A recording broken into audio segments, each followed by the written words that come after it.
and thank you for tuning into the 134th episode of Congressional Dish. I'm your host, Jennifer Briney.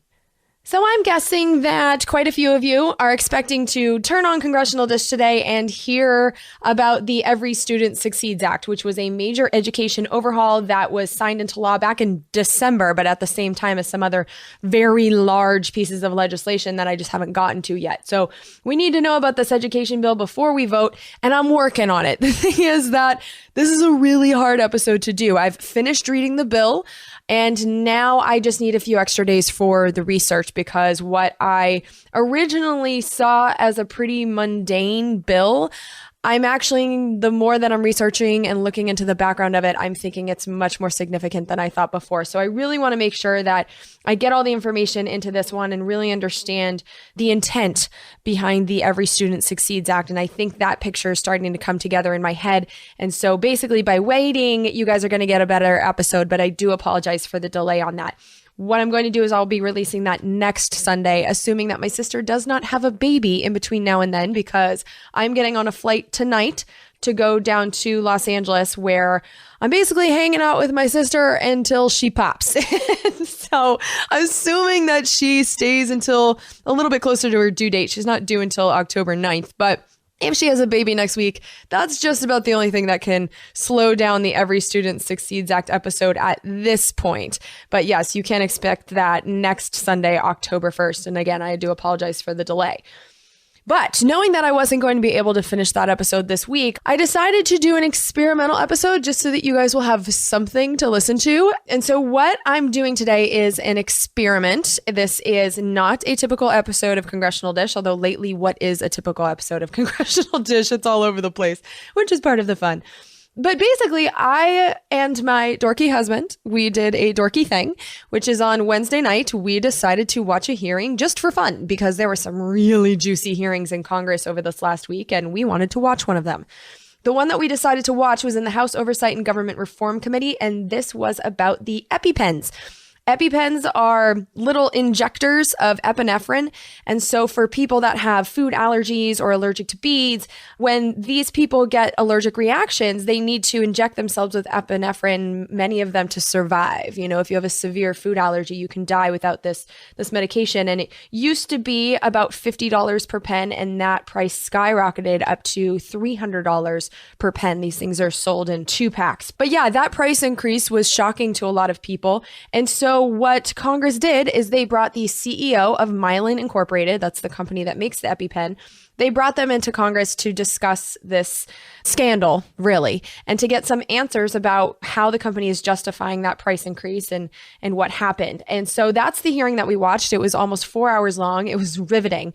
And so what I've done today is I'm going to give you guys the background that you need to understand what you're going to hear. And then I'll jump in here and there and introduce the speakers. But really, this information speaks for itself, and I'm going to let it. I'm really not that involved in this episode past the beginning. And then also, because I've been working on the Student Success Act, I'm also going to wait on the thank yous for our contributors until the Every Student Succeeds Act. So this really is just a bonus episode. I'm throwing it together really quick so that you guys can get the highlights of this really fascinating hearing. Another thing that you should probably know is I've decided to, because when you watch these hearings, the congressmen bounce back and forth. They each get 5-minute allotments. So it's like one person will talk about one topic, and then an hour later, someone will pick up where that person left off. And so I've put these clips out of order, but in the show notes, you can go and find the timestamps and the speakers and, fast forward to that part of the hearing and watch for yourself. So I have done some editing here just to make more of a story, but I have provided in the show notes the places where you can see the kind of edits that I did just to see if I'm fair. So yeah, like I said, this is a relatively quick episode for me to do. This was about a 24-hour turnaround on my part. So, this is something that I might be able to do again in the future. If you enjoy this episode, I would appreciate your feedback. But really, one of the things you need to know is that I'm also taking kind of a risk in doing this, because I am only able to turn this around quickly because I have help, because I hire people to help me and I pay them per episode. And so if I don't recover my costs for doing this extra episode, I'm probably not going to be incentivized to do any more of them. And so if you do like this episode, it would also help if you would go to congressionaldish.com, because this is not a podcast that survives on advertising. It survives on people contributing whatever they think the podcast is worth, whatever value you get out of it. So if you get some value out of getting this information from this hearing and for me putting this together, I would appreciate you returning that value in some kind of financial form. And you can do it with credit card using PayPal. You can do it by sending physical checks to the P.O. box. And you can also use the Amazon search box, which is on the front page of congressionaldish.com. Actually, it's on every page of congressionaldish.com. But you search for whatever you're buying, you put it in your cart, and everything in your cart after that search session, Congressional Dish gets a commission. So that actually costs you nothing. But if I don't recover my costs on this, basically I'm not doing it again. So yeah, if you like this, let me know in some kind of financial form. But yeah, I really enjoyed this hearing and I think you will too. So let's get into the background information that you need to know to understand what the hell you're listening to. Okay, so the first thing that's probably worth knowing is the witnesses. There were two people that were brought in to testify. The first witness was Doug Throckmorton. He's the deputy director of the Food and Drug Administration. So this is a government guy.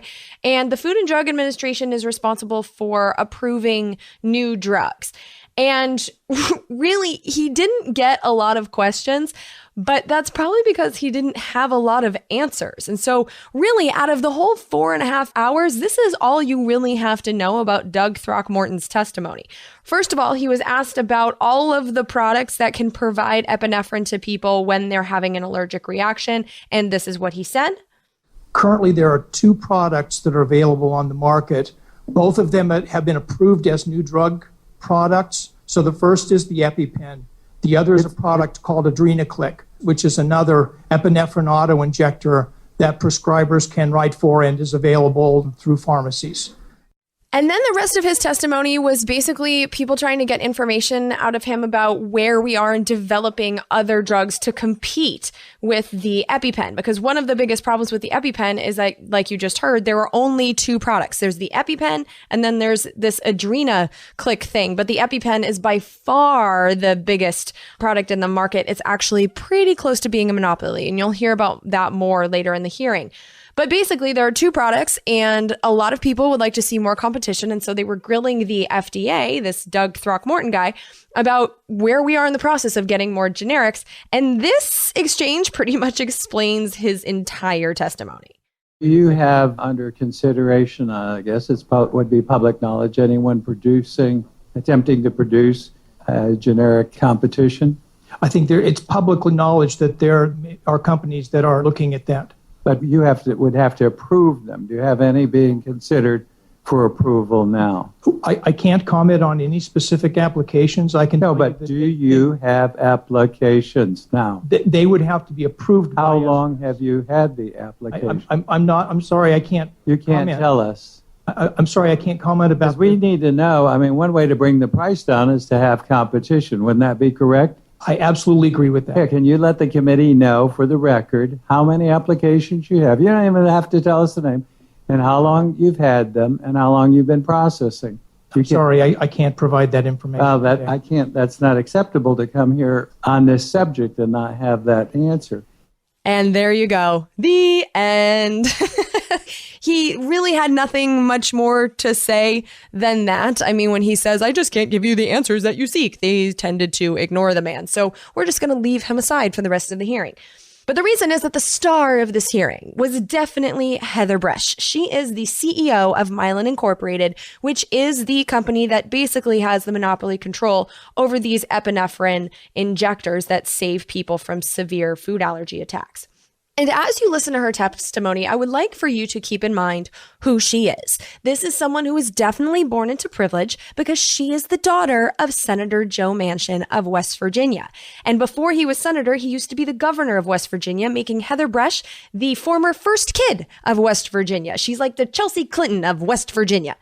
But yeah, and here's the thing about this family. This family, from what I've learned about them, is pretty big on favors to each other. So, for instance, as governor, her father, Joe Manchin, appointed his wife, Gail, to serve on the West Virginia Board of Education. And when she retired from that gig in 2012, which coincidentally was the same exact month that her daughter became the CEO of Mylan, Well, when Gail was leaving the Department of Education, she became the head of the National Association of State Boards of Education. So she went from being on the Board of Education in West Virginia to being on an association that deals with education in all 50 states, and she was the head of it. And when she took over that association, her thing that she introduced to this association was an effort to encourage states to require schools to purchase EpiPens, the product manufactured by her daughter's company. And this is the thing that I have to make sure you understand is that before she became the head of the association, according to USA Today, this association wasn't doing any work on food allergies. So it's not like this is something they'd been working on forever and she just stepped in and was like, hey, look at this coincidence. Like, no, she stepped in and said, we are going to work on food allergies and getting these epinephrine injectors into all of the schools, or at least as many as we can. And due in large part to her efforts, 11 states now have laws requiring schools to have these epinephrine injectors. It's also worth noting that her daughter's company, Mylan Inc, has contributed at least $40,000, possibly more, but that was all I was able to track down, but at least $40,000 to the association that Mommy headed, also the association that pushed to get Mylan's products into every school. So mother and daughter are definitely, I don't know how you pretend that they're not working together, where daughter contributes money to association that mommy works on, and then mommy gets that association to push for the product at daughter's company to be put in every school. I mean, that's pretty clear to me. But it turns out that daddy is also on the gravy train because Senator Joe Manchin's number 2 contributor to his congressional campaign is Mylan Incorporated. He's accepted over $127,000 from the company that his daughter heads. So there's some ickiness going on in the Manchin family. And this is an interesting topic for me to be looking at today because we've seen a bill since Congressional Dish has been in operation about epinephrine in schools. And Joe Manchin was a senator at the time. So this was during the 113th Congress. I actually talked about this in episode 38, so almost 100 episodes ago of Congressional Dish. But there was a 2-page bill that became law. It was HR 2094. And that bill allowed schools to stockpile epinephrine. And so, dad gets $127,000 from daughter's company, and look at that, a bill becomes law that allows that product to be put in every school in the nation. Now, I'm not saying that he wrote that bill. It came from the House, but there's just a lot of coincidences going on here and a lot of money being passed around and a lot of legislation moving when it comes to epinephrine in the last few years, which is not even necessarily a bad thing. It's not like the result is bad, because if I had a kid with food allergies, I would want these EpiPens in the schools, but that's not the point. The how this happens does matter, and the who profits is what matters. And so this family, I don't know, everything about what I read about these people is just making me feel the icks, And then one last thing, speaking of feeling the icks, there is one reference you're going to hear in this hearing that I think you should know about, and it is to a man named Martin Shkreli. And he's someone that testified to Congress earlier this year. You might remember him. His nickname in the media was Pharma Bro. But this guy had a company called Turing Pharmaceuticals that bought a drug called Daraprim, which was used to treat a disease that could kill HIV patients. After his company bought the drug, his company raised the price from under $20 to pill to over $750 per pill. So that's actually even worse than what Mylan did. And what he did is he came to Congress in February and just pled the fifth the whole time. He wouldn't answer any questions. And so there are some references to him and his behavior in this hearing that you're going to hear. Now that you know those things, I think you're ready to start listening to the hearing. So first, we're going to start off with the opening statements. And there's 2 people you're going to hear. The first speaker is Chairman Jason Chaffetz. And then there's also Representative Elijah Cummings of Maryland. And I've kind of combined their opening statements into one because, well, it just worked that way. So the next few clips you're going to hear of the 2 of them. We have an important hearing today reviewing the rising price of EpiPens. Anaphylaxis shock will kill about 1,500 people a year. Roughly 4 people a day will die. They don't get the proper dosage of epinephrine. It's one of the ways that you can stop your child or your loved one from dying if they're going into this shock. This is a generic drug that's been around for about 100 years, and it works. It's a good product. People, parents, they need this. It's not optional for somebody who has severe allergic reactions to a whole variety of things. The EpiPen has been around for decades. It was introduced in 1988. The active ingredient has been around even longer, and it costs just pennies to make, as the chairman said. So what changed? What changed is that Mylan acquired EpiPen in 2007. Then they used a simple but corrupt business model that other drug companies have repeatedly used. We've seen it over and over and over again. Find an old, cheap drug that has virtually no competition and raise the price over and over and over again as high as you can. That's what Martin Shkreli did, and that's what Valiant's CEO did. They sat at this very witness table earlier this year with absolutely no remorse, none. In Mylan's case, they had a virtual monopoly over the market, and they decided to take advantage of it. As a result, today a product that used to cost about $100 for 2 EpiPens now costs more than $600. To understand why Mylan raised these prices so dramatically, we need to understand how much money they are making off of this drug. According to documents obtained by the committee, EpiPen generated $184 million in net sales revenue in 2008. $184 million. In 2016, listen to this. In 2016, Mylan expects this number to go up to more than $1.1 billion. When Mylan acquired EpiPen in 2007, the cost for 2 EpiPens was about $100. In 2012, they raised the price to about $218. In 2014, they raised it again. You see the pattern? They raised it again to about $350.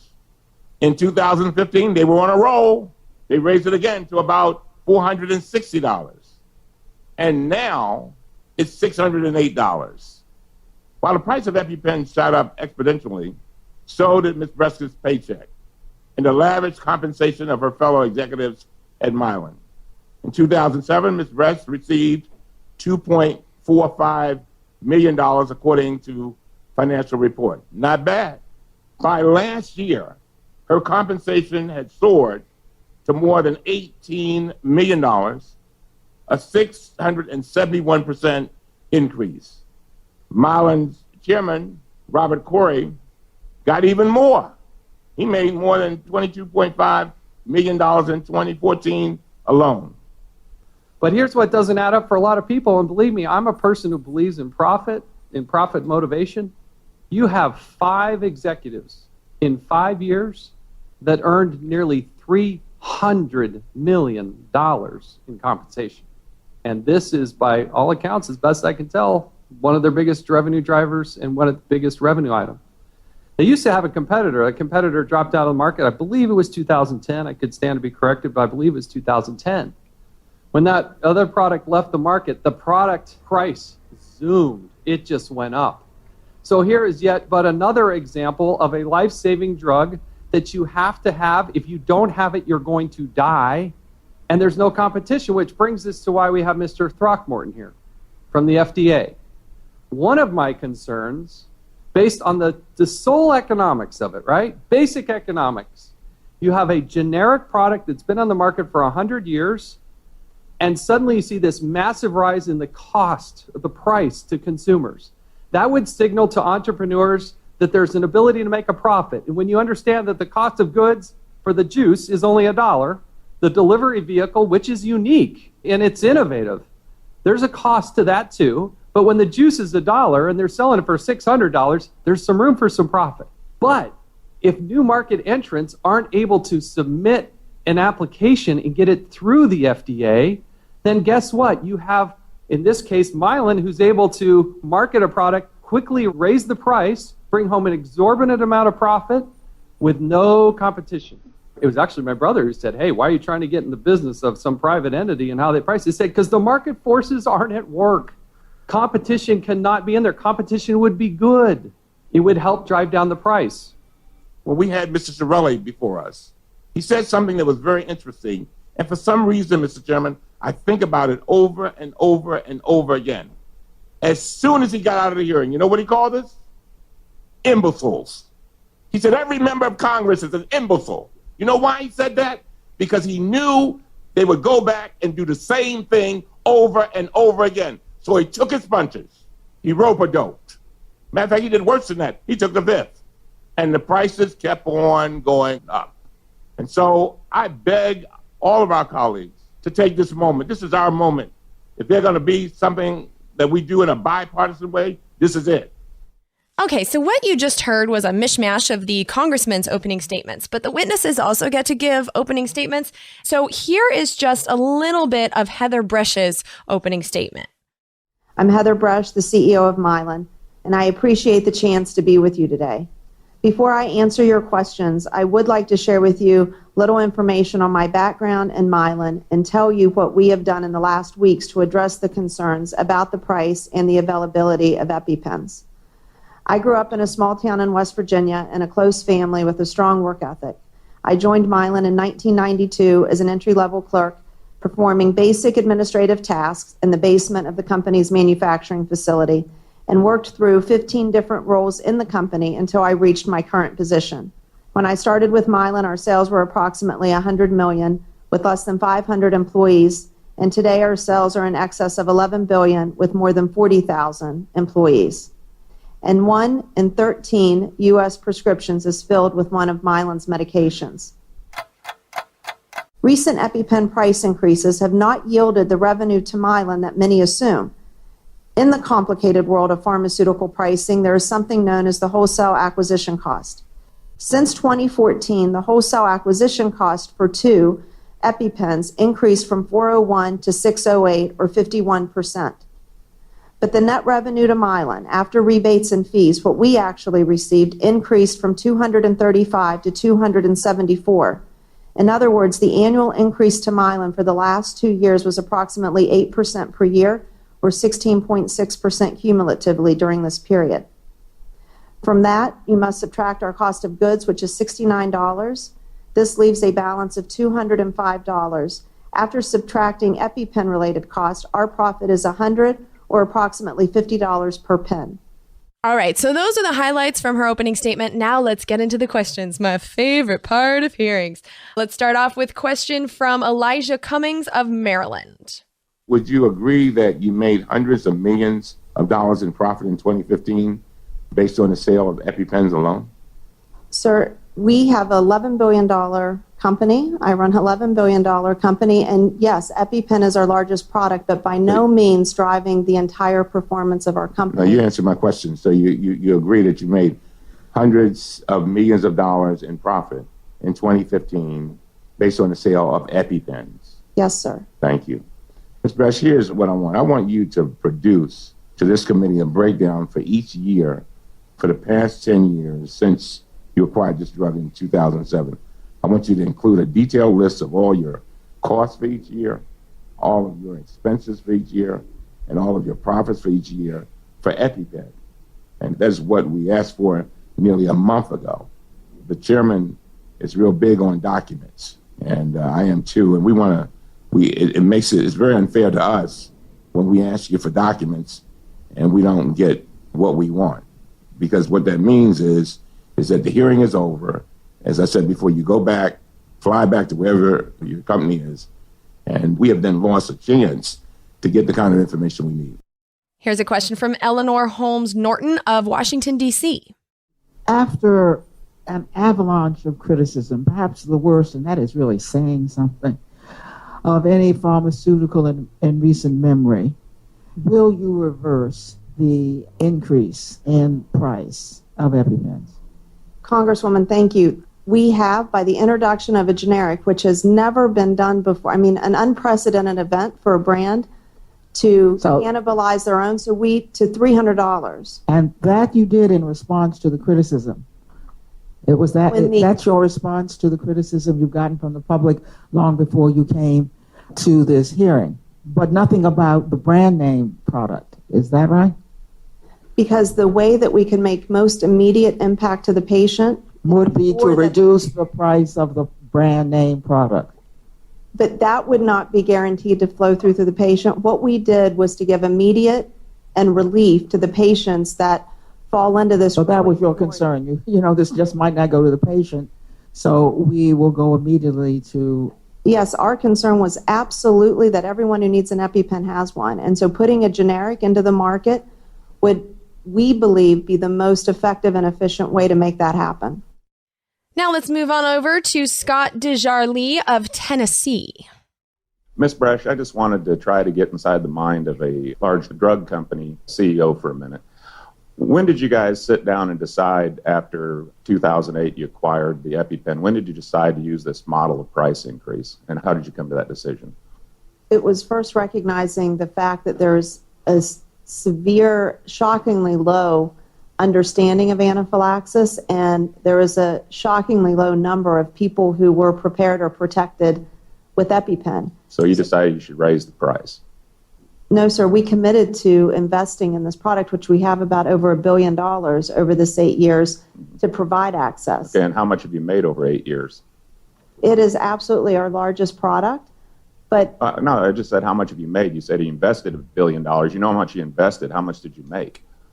I don't have the cumulative number. So but you know what you spent. Okay, do you think that you were charging too much? Do you think $600 is too much? Or were you going to keep rising the price? Sir, which is why we took the unprecedented action of putting the generic in at $300. No, okay, no, we're not going to. We'll get to that. But did you plan on increasing the price in 2017? No, sir, we did not plan Okay, on but you raising did have a plan then to raise it every year for 5 or 6 years? And if you look at what we received No, out of that not money... and. I just asked you a question. Did you have a plan to raise the price every year for 6 years?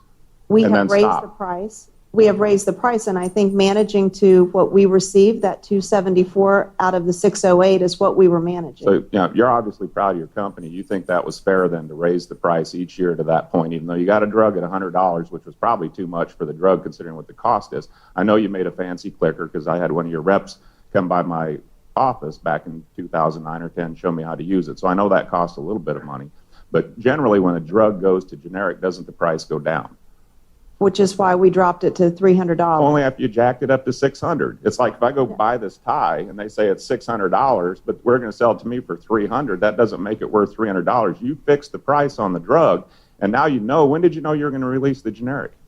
We announced it several weeks ago. Okay, but when did you know as a company? I mean, you knew it was coming. You got a gentleman sitting next to you. It takes months, maybe years. No, sir, we're putting an authorized generic in the market, which is equivalent to... Okay, so we're supposed to feel good because you've taken a drug that you're overcharging 6 times what it's worth, and you're going to drop the price to $300. Sir, we were receiving 274 out of the 608. Do you think you were charging too much at $600? Sir, we believe it was a fair price, and we've just now lowered that price by half. Why'd you lower it by half if you thought it was fair? If you thought it was fair, leave it where it's at. Because we wanted to make sure we're addressing the patients out there that are facing higher out-of-pocket costs and paying the wholesale acquisition cost, which was not intended. The system wasn't intended for people to pay the wholesale acquisition cost, and that's what's happening at an alarmingly rising rate, which is we took the unprecedented step of putting the generic in to sidestep that and be able to lower the cost. You're doing everyone a favor by charging 3 times what you acquired the drug for as a generic. You're trying to make us feel good about that. I just don't. I mean, I'm not buying your argument. And sir, do you have a guilty conscience about any of this? Over that period of time, putting it in public places, giving free 700,000 free EpiPens to 66,000 schools and wanting to get it into all of the public schools across America. Well, if it costs $20, they could afford to buy their own. You wouldn't have to give them to them. But instead, you chose to jack the prices up and then somehow make everyone want to feel good about you by saying how much you do. Bottom line is you took a very inexpensive drug and you profited handsomely off it. And I don't have a problem, like a lot of my colleagues, that you can make money in a free market enterprise. But what I do have a problem with as a physician, when you take drugs that are life-saving drugs, and people don't have a choice. They can't go to a different department store to get their tie. They have to have that drug because, a mother would cut off her right arm to get that dose of drug. You decided to charge $600 instead of cutting off her arm, and now you're saying you're dropping it to $300, and that should make us all feel better, when in fact, that's probably about 10 times what the drug should cost. And I understand you got to make some money, but you can really sit there with a clear conscience today and say that that's okay, and you just decided because you're such a good company to cut the price from $600 to $300? I mean, is that your testimony? Congressman, we want everyone who needs an EpiPen to have an EpiPen, and we're going to continue to lower the price so they can afford access. Are you going to lower the price so other people can afford it? We believe that all the programs that we put in place, from the generic to the higher patient assistant program to the copay card, so trying to address every facet of patient to make sure they can have access to EpiPens is what we will remain focused on.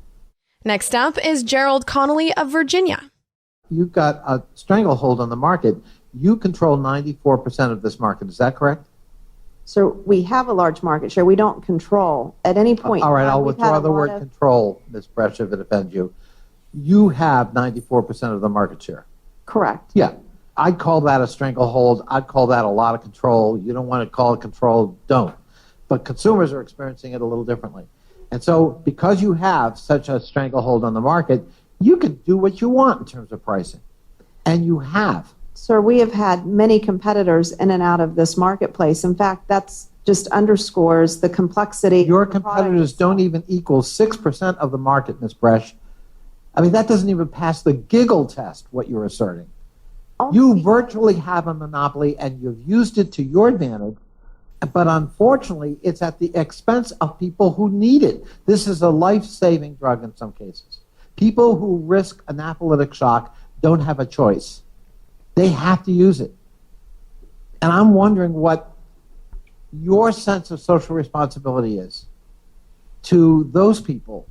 I mean, how do you balance? I'm looking, I could go through for you, statements you've made and the company's made in the annual report to investors. And it sure is a different set of statements than what we've heard here today. I didn't hear the humanism. I didn't hear the philanthropic call. I heard statements about favorable pricing. I heard statements about how EpiPen continues to post strong results and has delivered double-digit growth to date. That's because of your pricing. But, sir, it's also because we were reaching almost double the amount of patients and protecting and having the ability to be prepared with an EpiPen. So we absolutely expanded access and reach to patients who are at risk, as well as putting them in public places like our schools program. During the call to investors, one question asked to you was, what are the prospects for future price increases for EpiPens? This is an investor meeting. And your answer is, and I quote, you should foresee that just continuing as we continue to maximize the EpiPen franchise. What did that mean? If it wasn't reassuring investors that we were going to maximize every opportunity to maximize our profit. And again, I don't think profit's a bad thing, but I do think it's a bad thing when somebody exploits it at the expense of consumers who live on its price or don't. And, sir, that's why we have taken every step to ensure everyone who needs an EpiPen has one. And all of our programs, from whether it's the Access program or copay card or the schools program, so that our 700,000 free EpiPens throughout the 65,000 public schools, and we want to reach the other 65,000 public schools. Well, again, Ms. Bresch, there's sort of this Dr. Jekyll, Mr. Hyde, maybe in this case, Dr. Jekyll, Mrs. Hyde, quality to your testimony. There's one message for us here in the public, and quite another for investors. The next questioner was Stacy Plaskett. She's the representative of the Virgin Islands. It would be good if we could get the numbers then of what those individuals are so that we understand what percentage of people are really having to pay the $600, the $400, and the $300 that really seem very outrageous. I'd like to know how many families have to be subjected to that. And it's because of that growing minority that we then took the actions we took about putting the generic in place, which would then... And why would you say it's that minority is growing? Because of the higher deductibles that people are faced to pay. The rise of the higher deductible plans, as you know, has grown tremendously this year alone. And so that is having more out-of-pocket cost. And because of that is why we took the, like I said, unprecedented step to put the generic in that would lower the cost for everybody. And real quick, here's Mark Meadows of North Carolina. How much of this is a Medicaid, Medicare, private insurance, private pay issue where you're charging different amounts to different people? Because that's another problem I keep hearing, is it depends on what plan you're on and whether you're covered by high deductibles or not in Medicaid. How much of that is just the nature of the pharmaceutical business that you charge different amounts to different people? You're correct. I mean, all pharmaceuticals are all different under every different plan. Now here comes one of my favorite questioners of the day. This is Bonnie Watson-Coleman of New Jersey. We know that you've profited from increasing the price of EpiPen, but this company has also increased its profits in another way, and that's by taking advantage of a tax loophole, particularly the tax inversion, which involves a company moving its official headquarters abroad to lower the amount of taxes they pay in the United States. In 2014, Mylan moved its official headquarters to the Netherlands. Is that true? Yes.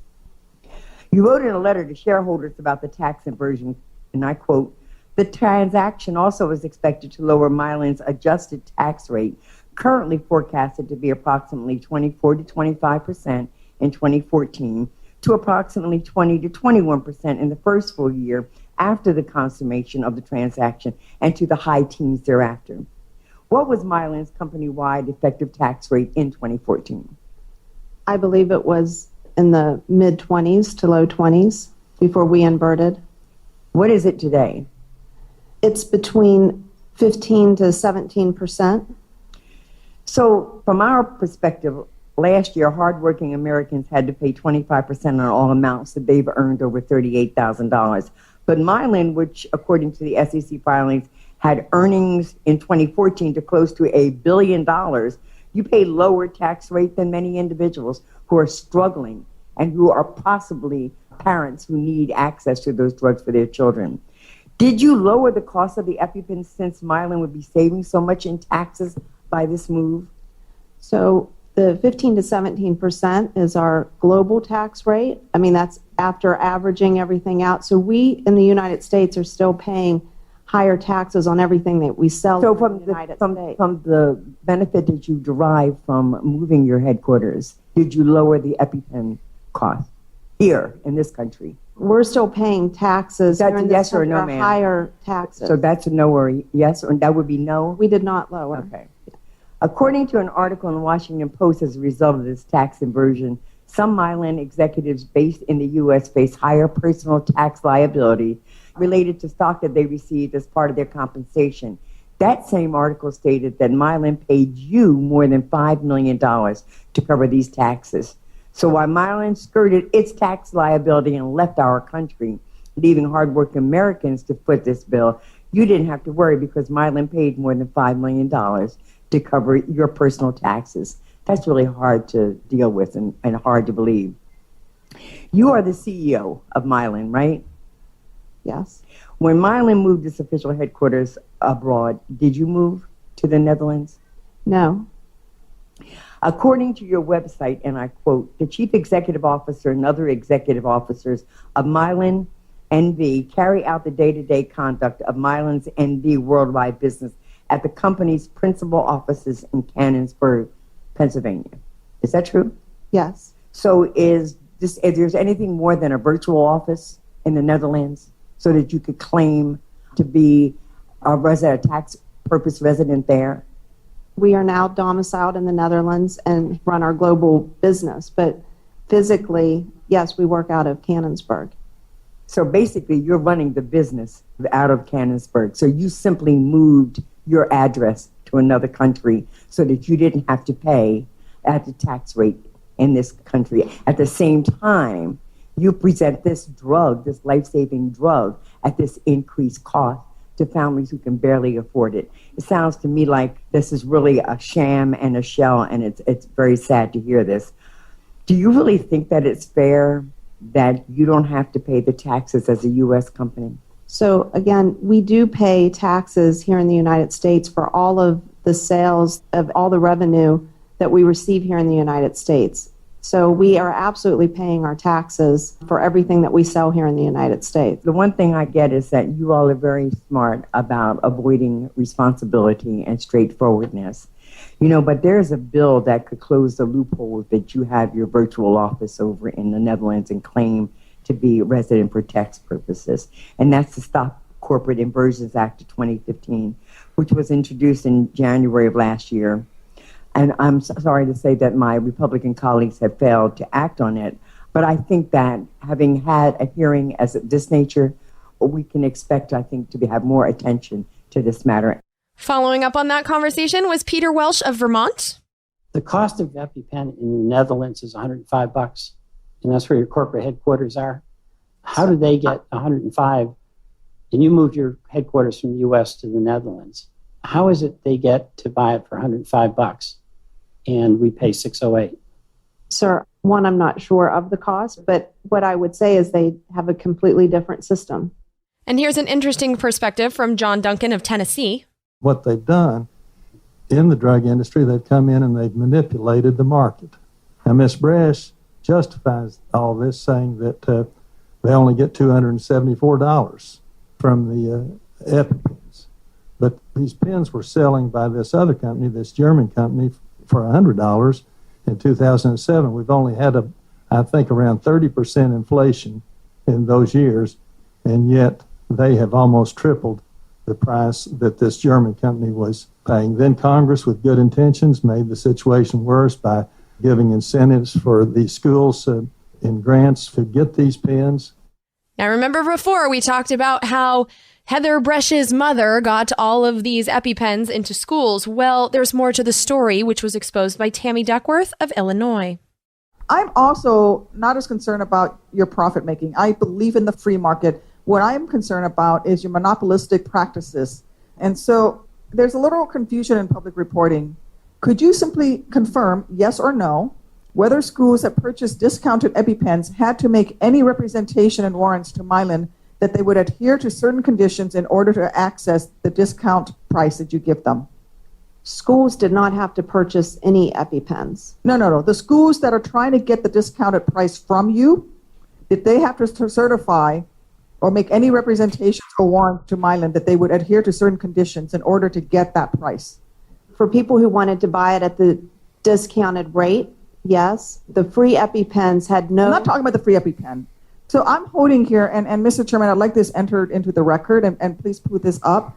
It's a certification form where Mylan has actually said that the school hereby certified that it will not in the next 12 months purchase any products that are competitive to EpiPen auto-injectors. So you actually put into practice forcing schools, and you're so concerned about these kids that you actually are limiting the school's ability to buy pens from someone else. And so you're saying, here, we'll sell it to you for $100. We've raised the price to $600. If you want it for the $100 price that it used to be at, you need to sign this and say that you can't buy this from anybody else.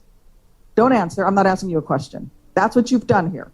Well, I disagree with that because they did not have to buy our pens. Our free. But if they wanted to get this price, if they wanted a heavily discounted price, yes, they. Yeah, it was they heavily discounted. The heavily discounted price is $112.10, which is where it was before you jacked up the price to $600. So it's not a discounted price. It's only discounted because you raised the price on them, and then you say, "Oh, you want it at the old price before we jacked it up for profits." Here, you need to sign this and say you will not buy this from anybody else. I'm not asking you a question. This is what you have done.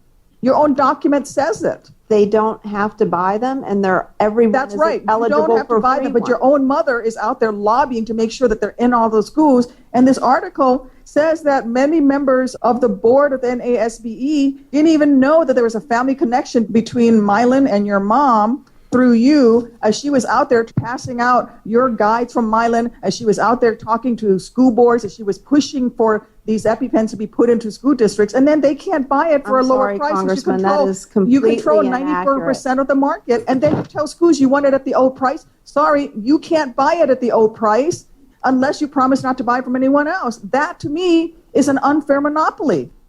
And here's Jason Chaffetz. He's the chairman of the committee. He's also from Utah, for those of you who care. And this is him giving Heather Bresch an opportunity to explain her mother's role in all of this. Can you explain or clarify from your own vantage point the role that your mother played in this process? I mean, we're reading these articles that seem sensational. I don't know what's true, what's not true. I'm giving you an open-ended opportunity to express your version of what is going on there. And I greatly appreciate that. The article is completely inaccurate. Mylan, when we acquired this product and realized the complete lack of awareness and access to the product, and the fact that public places, let's take schools, that if a child at a school or on a playground were to go in and have a severe allergic reaction, go into anaphylaxis, and if that child didn't have a prescription in their name at that school, the school couldn't use it. So there were deaths in schools happening because there may have been EpiPens or other epinephrine auto injectors, but they weren't allowed to be used, and children, like I said, tragically died.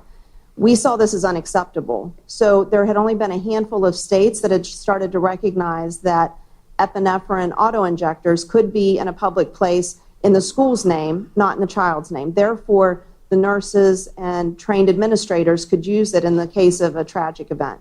We then started helping, and I applaud the federal legislatures as well as state legislatures who quickly recognized these tragic events and that they could be largely preventable, and legislation began to get passed to allow schools to stock epinephrine.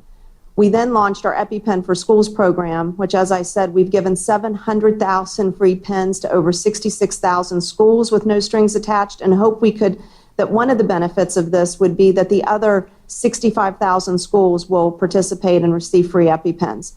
During this period of time, you know the burden on schools from a policy perspective, training perspective, so we gave amounts to various groups, whether it was the National School Board, National Education for Association, National School Nurses, that we could help, and only helping to fund them, train personnel, and educate so that people could recognize an anaphylactic event and know how to administer product.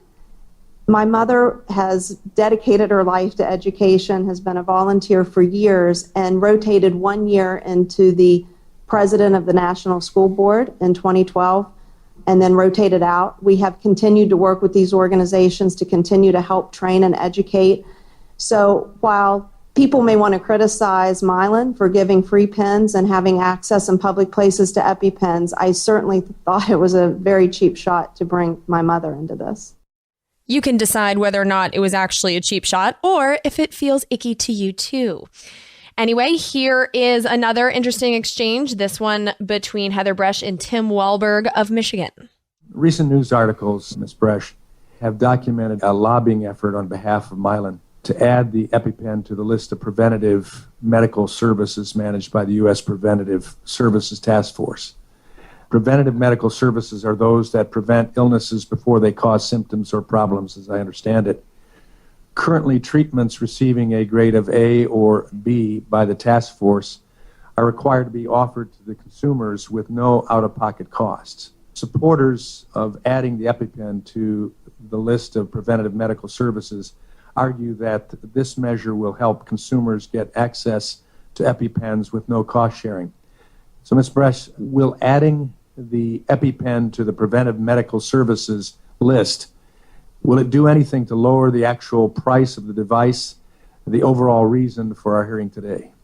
So the preventative drug list, as you've mentioned, would make sure everyone has access, but what we've now done with the generic drug and dropping the price to $300, we believe provides that similar access, but believe that obviously the importance of epinephrine auto-injectors should be part of the preventative drug list. So you are still pushing to have it on that list?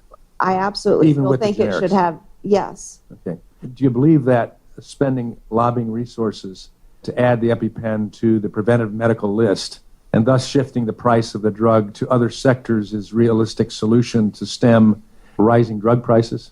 But, sir, that's why what we did was so unprecedented. It wasn't to shift. We dropped the price by half by introducing the generic. But you still want it on that list? Just to ensure that, just showing the importance. Why not reduce the price instead of spending those lobbying resources?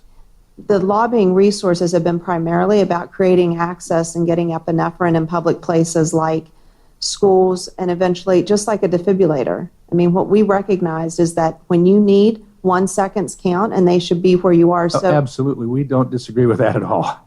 We appreciate the fact that the product can be there and can be useful. But this list also, I think we need to plumb the depths of that. We've gone the generic route. We've had some questions on that. Mm-hmm. But the list also, won't this in fact just shift the full cost of EpiPens to government payers, such as Medicaid, Medicare, health insurers, employers, eventually leading to an overall increase in premiums of other copays on consumers?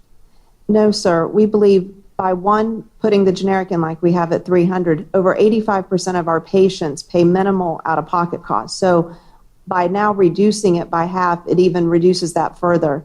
So this is not all about cost shifting. It's just making sure everyone has access and understands the importance of epinephrine. It certainly takes the pressure off of bad publicity for cost factor to get it paid for by Medicare, Medicaid, etc. So from the sounds of that, it seems like we have to kind of be aware of maybe a shift of trying to get, instead of getting just customers to pay these high prices, maybe they're going to try and shift it over to the government. So that's something worth watching out for. With a suggestion for what to do about it, here's Stephen Lynch of Massachusetts. You do business with the VA? I know it's a different population, and the EpiPens are usually for kids with allergies, but... Yes, sir, we do. Okay, what's the VA paying? I'm not sure of the cost, but I know it's... They have the ability to negotiate their own drug prices. Yes, sir. It's a hell of a lot less, I bet. Yes, we've had a... So maybe that's what we got to do for Medicare and Medicaid and everybody else. Let them negotiate their own drug prices directly with the pharmaceutical companies. That's what I think should happen here. That's really what... I think maybe it was not your intention, but I think you might have helped Congress get around an issue by showing the blatant disregard you have and disrespect you have for people who desperately need this medication. One can only hope. Anyway, shifting gears was John Micah of Florida. One of the things that concerns us, some people can't get this for their family, their kids. The prices are high. There isn't competition. And then it's also reported that the top 5 executives within your company earned a collective $292 million from 2011 to 2015. Is that correct? Sir, I think that there was... Is that correct? I mean, I don't... Okay, well, what's your salary? What was your salary last year? About $18 million. About $18 million. Sounds like you're doing pretty well on this. How does your compensation compare to peers in the industry? It's in the middle. It's in the middle, so they're somewhat even bigger salaries. Yes, sir. Okay. Were any of your payments or executive compensation packages tied to the result of EpiPen sales? No, sir. EpiPen's performance is a factor in Mylan's overall performance, but the board sets the compensation based on Mylan's overall performance. And following up on his questions was, once again, Eleanor Holmes Norton of Washington, D.C. What have you done to earn a 671% increase? What have you done to earn that kind of increase? I believe Mylan has done a tremendous amount, starting with... I'm asking what you have done. I'm interested in your compensation. What have you done to earn that kind of an increase, 671% increase in less than 10 years? I would say starting with saving the U.S. over the last 10 years, $180 billion. Our products alone have saved this country $180 billion. I'm talking about this product. This product? About Mylan, but my compensation... I'm talking about this product. Ms. Bresch, this product, what have you done? Is your compensation based on what you've done with this product, which turns out to be the epicenter of the many products you make? So I'm trying to find out what you've done about this product that has earned such an increase. I would say having 700,000 free EpiPens across 66,000 schools across America, could not be more proud about that. And now here, once again, is Bonnie Watson-Coleman of New Jersey. Your perks in particular aren't limited to just an astronomical salary and stock benefits. You also have access to the company jet. Is that true? Yes. Mylan's public filings list the amount of money that you spent on the company's jet. In 2015, you spent $310,000, and in 2014, you spent $319,000. Does that sound correct? I believe that sounds correct. Did you fly here today? Earlier in the week, not today. Okay. Yes, I flew, but just not today. And did you flew on the private jet? I did. And were you accompanied by anybody? Other employees. That's a yes, or you asking Yes. me? No, I'm saying other employees accompanied me. Okay. Do you have any idea how much that cost? Look, I know that it's fortunate and it's for efficiency and safety. And yes, Let me ask you another understand. question. From where did you fly? From Pittsburgh. From Pittsburgh? Is that where you're located? Yes. Okay. It is a little stunning to see that so much money could be spent on your traveling around in a jet while we're having this discussion here about whether or not Americans are being built for a life-saving drug like EpiPen. And now here's a fairly angry Mick Mulvaney of South Carolina. You get what you deserve. Not because you're a bad person, not because you're charging too much or too little for a drug. Nobody here has any clue as to whether or not you're charging too much or too little. We don't like it, we know that, but we don't understand the cost. We don't understand the distribution system. We don't understand how healthcare products get priced and sold and distributed. I'll tell you what we do know, though, is that you've been in these hallways to ask us to make people buy your stuff. In fact, I think there's laws in 11 states now that require schools to have epinephrine in some immediately deliverable fashion. You've lobbied us to make the taxpayer buy your stuff. At the federal level, we passed the law here. We did it, by the way. I was here when we did it. Everybody was here when we did it. We did it in 2013. It went by voice vote, one of those magical things that happens when we're not on the floor. The White House called it the EpiPen bill. And it gave this wonderful financial incentive to all of our schools to have this product in the schools. My guess is that didn't happen by magic. It may have happened because your mother works for the State School Boards Association, or whatever the group is. It may happen because your dad is a U.S. Senator. But you came and you asked the government to get in your business. So here we are today. And I was as uncomfortable with some of these questions as you were, I'm certain, sitting over there. But I have to defend both my Republican and Democratic colleagues because you've asked for it. So I guess this is my message. If you want to come into Washington, if you want to come to the state capitals and lobby us to make us buy your stuff, this is what you get. You get a level of scrutiny and a level of treatment that would ordinarily curl my hair, but you asked for it. I wish it weren't like that. I wish you could go off and make your stuff, and I wish the market functioned, and I wish you didn't get government involved, but that's not the world we live in. And since it is, I have to defend every single question that was asked of you today, and I wish I had questions of my own, and I do, but I've only got 5 seconds left, so I'm not going to get a chance to ask them. And then the last regular questioner, who's not either the chairman or the ranking member, was Glenn Grothman of Wisconsin. Do you ever feel guilty or have pangs of guilt making such a large sum of money, not as somebody who founded the company, but as an employee who really doesn't have a lot of risk yourself? Look, I am blessed and fortunate. I've been working at this company for 25 years and representing 40,000 employees. So what Mylan has continued to provide access to multiple medications here in the U.S., over 600 products. I know, and I'm sure there are many employees who work for you who do wonderful things, valuable scientists who are saving people's lives. I'm just saying, as you walk around the cubicles and see all the people making $40 or $50 or $60,000 a year, do you ever feel guilty that you and the board of directors and such have arranged to have you make $20 million a year? I love that Mylan is trying to make a difference every day in what we do and how much product and how much access we are bringing, and the savings to this country alone, which over the last decade have been $180 billion. Probably more the scientists who work for than you, but you understand what I'm saying. Maybe you don't understand. And maybe you're very good and maybe you're worth it. I think one of the things that frustrates a lot of Americans is there are a lot of people who even run their companies into the ground and make tens of millions of dollars. But I'm just going to ask you to comment again. Do you think it's good for the moral fabric of society and the idea that we want people to believe in the free economy system when in a business some people make $20 million a year? I think, to your point, the free market system and being a well-run company and delivering great shareholder value is part of that free market system. I'm sure they're getting good value. You see what I'm saying? Maybe you don't understand what I'm saying. There are a lot of people out there. We're going to election season here.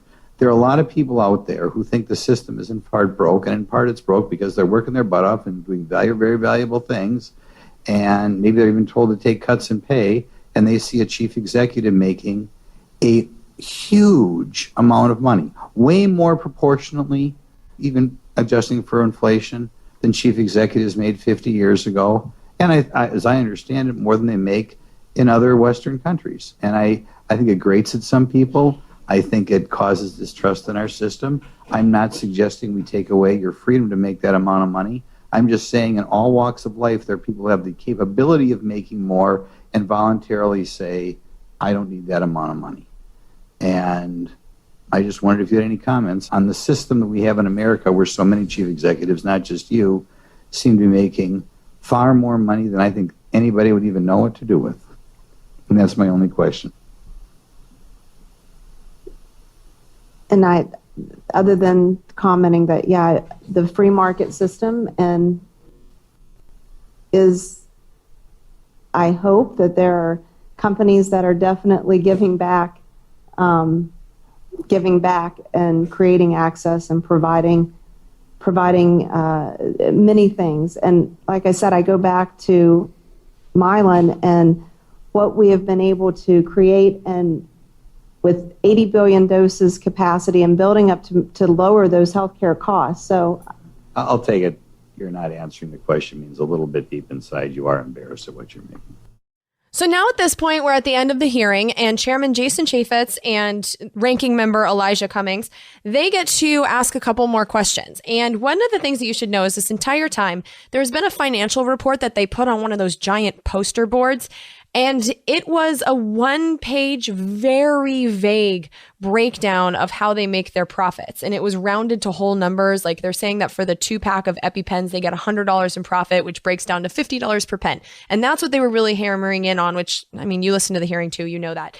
But it's this one-page financial report that just was not very detailed. And so at the end of the hearing, they went back and forth about the details, and that actually got kind of dull and boring.